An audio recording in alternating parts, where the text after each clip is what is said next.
আসনে জামাত জিতবে আর এনসিপি 600 জিতবে। আওয়ামী লীগের চেয়ে সেখানে জামাত খারাপ।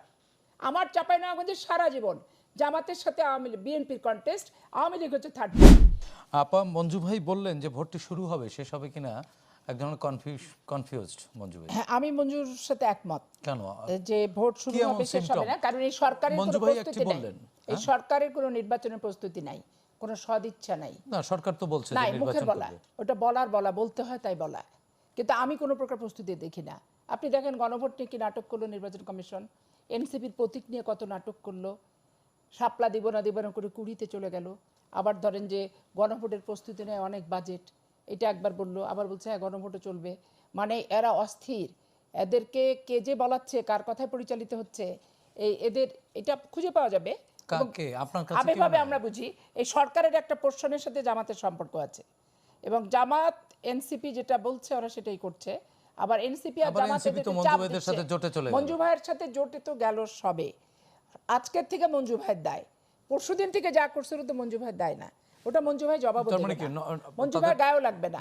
আপনি একটা জিনিস চিন্তা করে দেখেন যে তারা যে কথাগুলো বলতেছে, এই কথা যেমন লটারিতে ডিসিএসপি নিয়োগ হবে, লটারি কার সামনে হবে? লটারি মানে তো একটা স্বচ্ছ প্রক্রিয়া, তো স্বচ্ছ প্রক্রিয়াটা কার সামনে হবে? সাংবাদিক ছাড়া।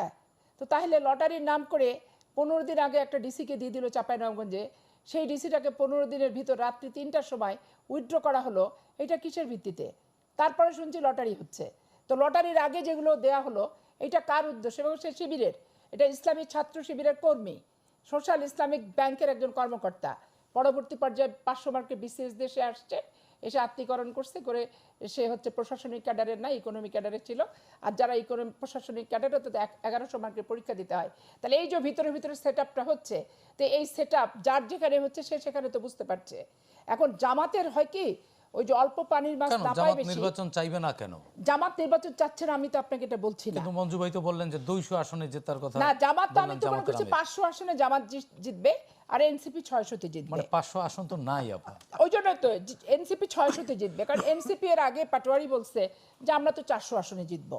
আর জামাতের যা বডি ল্যাঙ্গুয়েজ, যা ভাব সাব, এরা তো অলরেডি বাংলাদেশের রাষ্ট্রীয় ক্ষমতা আছে, ওদের আসার তো কোনো দরকার নাই। আজকে মঞ্জু যেটা বললো যে দেখেন ইয়ানো তো চাঁদা, আর হচ্ছে তারা বায়তুল মালও চাঁদা, হাদিয়াও কিন্তু চাঁদা, এবং চাঁপাইনবাবগঞ্জে পৌরসভার প্রত্যেকটা কাজের কমিশন জামাত ইসলামের এক চিটে অধিকার হয়ে গেছে। তাদের পার্টি অফিসে বসে বিচার সালিশ বিক্রি করছে। সরকারি কর্মকর্তা বদলি সহ প্রমোশন, তার একটা রেট আছে। ধরেন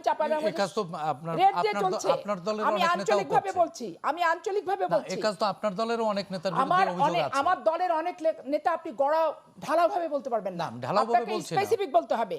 এখন জামাত ইসলাম যে টর্চারটা বিএনপির সাথে জোট করে এগুলো শিখেছে আর কি। জামাত, আমাদের সাথে জোট নাই জামাতের, ওখানে কখনোই জোট হয় না। আমরা ওদের অত্যাচার অতিষ্ঠ। ওরা প্রকাশ্য দিবালোকে মুক্তিযোদ্ধা জালালকে হত্যা করছে, বিচারটা পর্যন্ত পেতে দেয়নি। ওরা প্রকাশ্য দিবালোকে আঙ্গারেপাড়ার কবিরকে হত্যা করছে, সেই বিচারটা ওরা পেতে দেয়নি। তাহলে হত্যা, সন্ত্রাস এবং বিচার সালিশ বিক্রি, দাপট এবং যত অপকর্ম সমস্ত কিছু জামাত চাঁপাইনবাবগঞ্জে করে। আমি পরীক্ষিত। আপনাদের বক্তব্যে এত ক্ষুদ্র একটি শক্তি এত বড় হয়ে গেল কেন? না, তারা অপকর্মে, শুনেন, জামাতের সাথে বিএনপির যেখানে আগে থেকে কন্টেস্ট ছিল, আওয়ামী লীগের চেয়ে সেখানে জামাত খারাপ। আমার চাঁপাইনবাবগঞ্জে সারা জীবন জামাতের সাথে বিএনপির কন্টেস্ট, আওয়ামী লীগ হচ্ছে থার্ড পার্টি। সারা বাংলাদেশে আওয়ামী লীগ যা করে তার চেয়ে জঘন্য কাজ চাঁপাইনবাবগঞ্জে জামাত ইসলাম তা করে, আমি নিজে চোখে দেখেছি। আমাকে যখন 111 রিমান্ডে নিল, থার্ড পার্টি মনে করেন তৃতীয় অবস্থানে থাকা দলটি এত শক্তিশালী বা কলেবরে এত বড় হলো না, এটা শক্তিশালীর কোনো ব্যাপার না। তাহলে হম্বিতম্বি করছে কি করে? তাদের স্বভাব এরকম, গণতন্ত্রকে জিম্মি করা দিয়ে কি আসলে জয় করা যায়? 10টা কর্মী থাকতে 10টাই ক্যাডার, 10টাই ভোটার। আর আমার হচ্ছে 2 লক্ষ যদি ভোটার থাকে, আমার কর্মী হবে 5টা, কিন্তু কেউ সন্ত্রাস করবে না, কেউ রক কাটবে না, কেউ বলবে না যে আমি মরবো না। এবং বাসলে গাজী মরলে শহীদ, এই যে স্লোগান ওদের ছাত্র জীবন আমি দেখে আসছি, যে বাসলে গাজী মরলে শহীদ, কোরআন ছুঁয়ে তারা আমাদের সাথে মারামারি করতে আসছে। আপনাকে ধন্যবাদ।